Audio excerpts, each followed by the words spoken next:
We have pro-life analysis of bold pro-life statements the Trump administration declared at the recent United Nations General Assembly.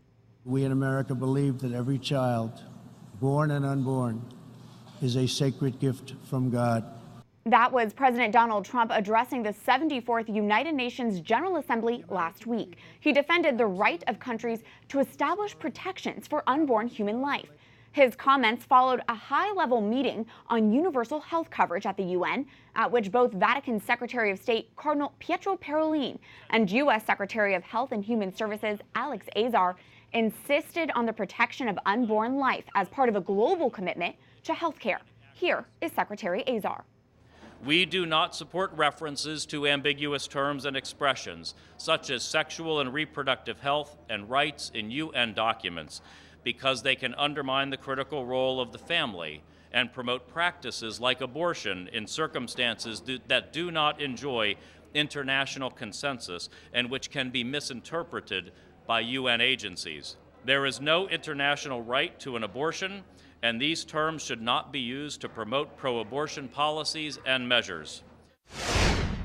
Joining us now in our D.C. studio for analysis is Mallory Quigley, the Vice President of Communications for the Susan B. Anthony List, and Scott Lloyd, the former Director of the Office of Refugee Resettlement at the U.S. Department of Health and Human Services. He's also previously worked for the Knights of Columbus. Thank you both for being here.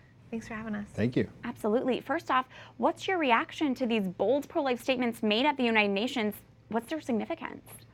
I think both were, once again, stand-up and cheer moments coming out of this administration.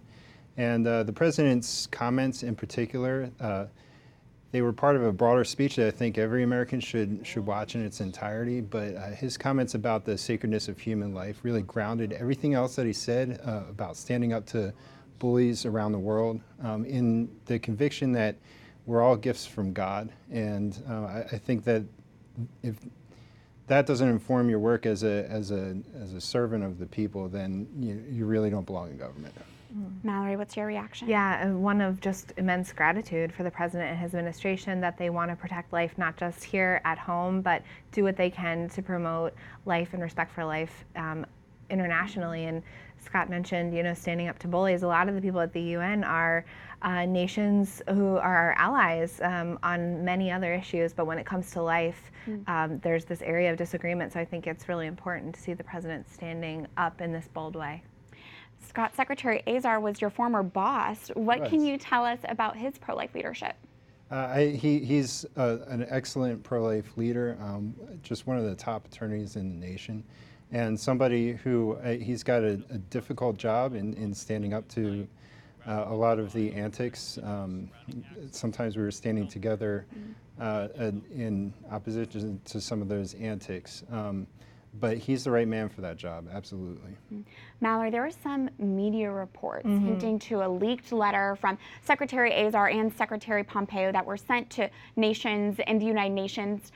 But hadn't we known of this letter already? That's right. I mean, we've known about this weeks ago, and I think even Pro-Life Weekly activists and viewers had already thanked Secretaries Pompeo and Azar for this pro-life action. And Secretary Azar earlier at the top of the segment talking about the ambiguous language that pro-abortion advocates are seeking to have inserted into these official UN documents. And what that really does is undermine pro-life nations who have already asserted a right to life of the unborn, protection for women and children, and the U.S. is coming alongside and backing our other pro-life allies internationally and saying, we're not going to have the UN be interfering and asserting an alleged right to abortion. So, yes, I think that was maybe pro-abortion advocates in the media who were trying to make this look reflect poorly on the administration, but we knew about this all along. And Scott, to that point, we heard Secretary Azar say there is no such thing as an international right to abortion. And that really goes to the heart of the issue that you had to battle during your time at HHS. Can you speak to that? Sure. As Director of Office of Refugee Resettlement, we cared for unaccompanied minors who were in a network of shelters. And very soon after coming into the position, we encountered requests for pregnancy terminations.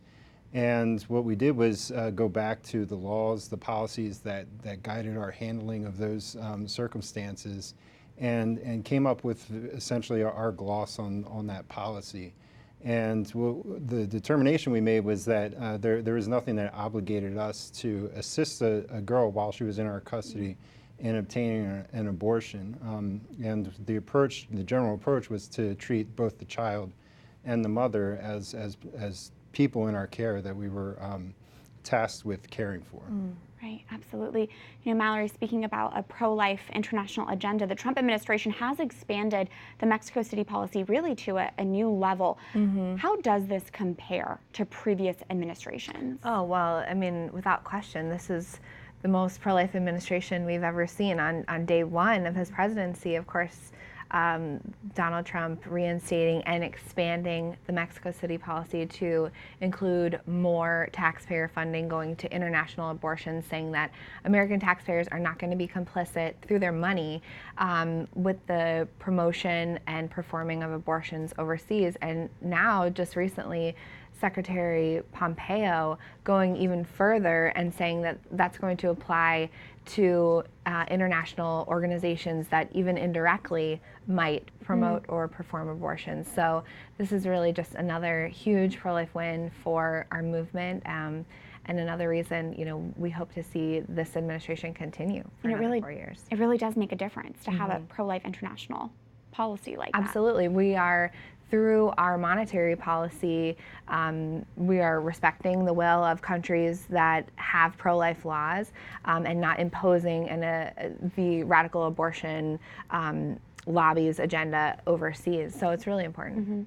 Scott, during your time at HHS, it really seemed like there was a target on your back. The abortion lobby was frequently calling for you by name to be fired. And we actually have an example of that. Here's a clip of a video put out by Planned Parenthood Action. Take a look.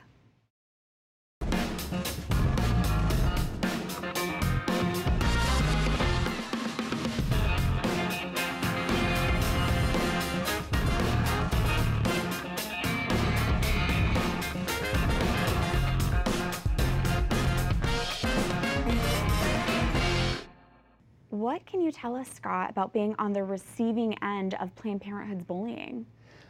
In one sense, a lot of it just blew by because you're so busy that you're not paying attention to a lot of that.